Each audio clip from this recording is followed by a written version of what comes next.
이제 선진국 수준의 생산, 설계 기술을 보유하고 충분한 경제성도 갖췄다. 하루빨리 한국형 차세대 전투기 사업을 추진해야 한다.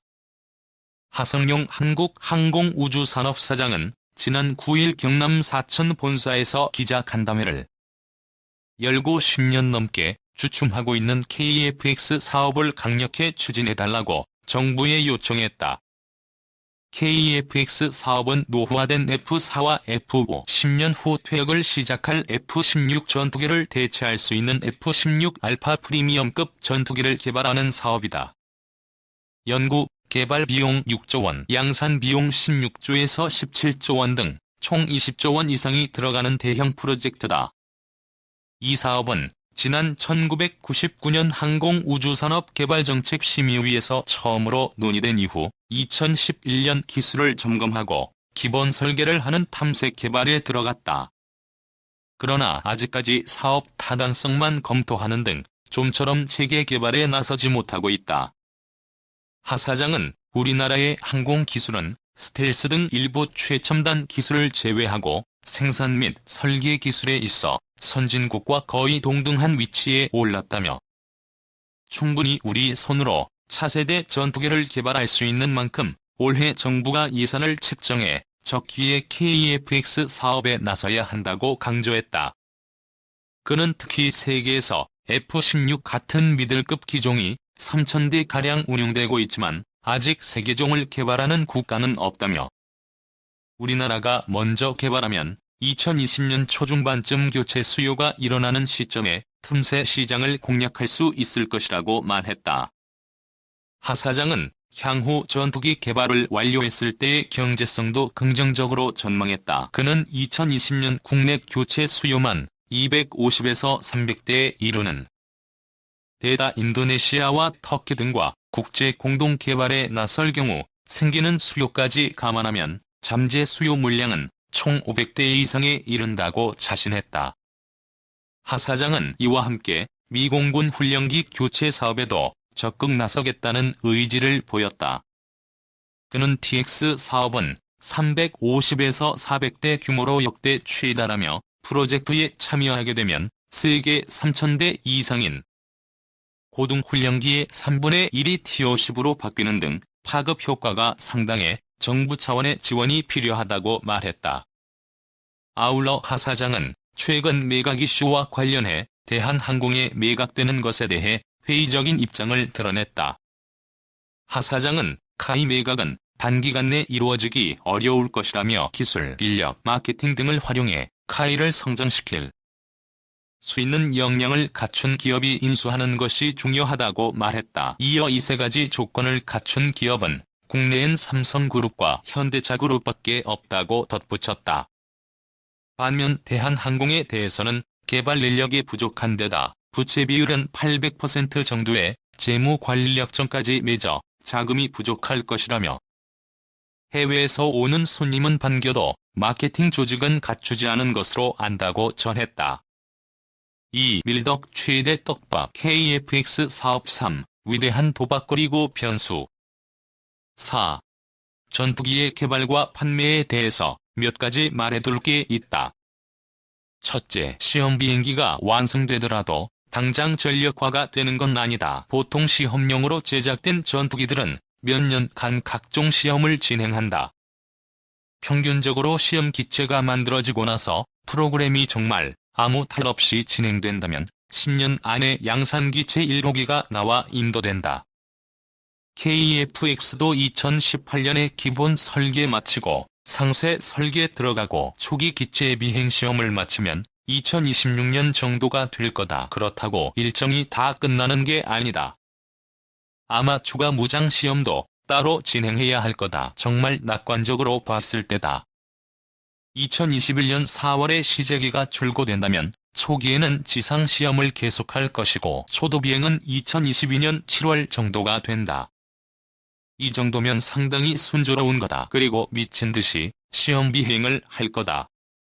이 말인 즉슨 KF-X가 10년 안에 동북아를 위협할 정도로 엄청나게 많이 지켜져 나올 수 없다는 거다. 예산이나 의지의 문제가 아니라 물리적인 개발 기한의 문제다. 둘째, 설사 KF-X가 찍혀져 나온다 해도 이 전투기가 완벽하게 전력화되는 건 도입되고 나서 10년 정도 흐른 후일 것이다. F-16이 우리나라 주력이 되고 난 뒤 완벽하게 전력화가 된 건 전선에 배치된 후 10년이 지난 후였다. 파일럿들 기종 전환 훈련시키고 전술 개발하고 정비 인력 양성하는 등 할 일이 많다. 그나마 F-16 계열은 세계적인 베스트셀러이고 다른 나라에 축적된 경험들이 있었다. 그런데 KF-X는 처음부터 하나하나 쌓아 올려야 한다. 셋째, 전투기 구입이나 개발에 들어가는 비용은 어마어마하다. 그러나 그걸 유지하는 비용은 더 많이 들어간다. 2010년부터 2013년까지 우리나라 주력 전투기 F-15K와 F-16 계열의 수리 부속 및 정비 비용은 무려 1조 1967억 원. F-16 한 대를 10년 운영하는데 F-16 한 대 값이 들어간다. 전투기 도입 이후 들어가는 비용에 대해서는 개념조차 없다. 전투기 한 대를 도입하면 평균 8,000시간 비행 후 퇴역한다. 30년을 넘어서는 것은 비용 대비 효과에서 오히려 낭비로 정비 비용이 더 들어간다. 보통 전투기 도입 사업에서 초기 구입비는 전체 비용의 30%로 전투기 한 대를 30년간 굴리면 구입 비용의 2배 이상의 군수 지원 비용이 발생한다. 후속 군수 지원 비용이 나머지 70%인 거다. 유지 비용 중 상당수가 전투기의 부품 값이다. 그런데 이 부품이 미국 것이다. F-15K의 경우 제작사인 보잉과 맺은 기술 협약서 때문에 기술 통제가 심하다. 우리나라가 기술이 없어서 못 고치는 경우는 어쩔 수 없겠지만 간단한 교체나 수리 기술이 있는 상황에서도 쉽사리 고칠 수 없는 상황이다. 수익성이 낮아 제조사가 생산 라인을 폐쇄하면 부품을 구하지 못할 수도 있다.